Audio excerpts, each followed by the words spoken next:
ചേട്ടാ, മീര വന്നോ? കണ്ടില്ല. ഇനി അകത്ത് എങ്ങും നോക്കാനില്ല. എനിക്കറിയില്ല അവൾ എവിടെ പോയിന്ന്. പുറത്തെവിടെ പോവാനാ? നമുക്ക് കോമ്പൗണ്ടിലൊക്കെ ഒന്ന് നോക്കാം. വാ നോക്കാം, വാ.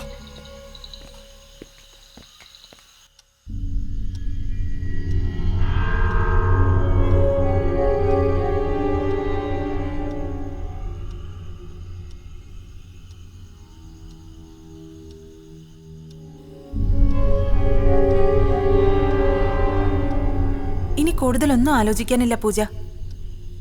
മീരയുടെ ഭർത്താവിനെ വിളിച്ച് കാര്യം പറയണതാ നല്ലത്. വീണ പറഞ്ഞതാ ശരി പൂജേ. നാളെ എന്തെങ്കിലും സംഭവിച്ചു കഴിഞ്ഞാൽ നമ്മളായിരിക്കും കുറ്റക്കാർ.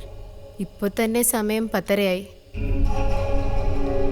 ഇനിയിപ്പോ അതാ നല്ലത്. മീരയുടെ ഭർത്താവ് വരട്ടെ, അദ്ദേഹം തീരുമാനിക്കട്ടെ എന്താ വേണ്ടേന്ന്.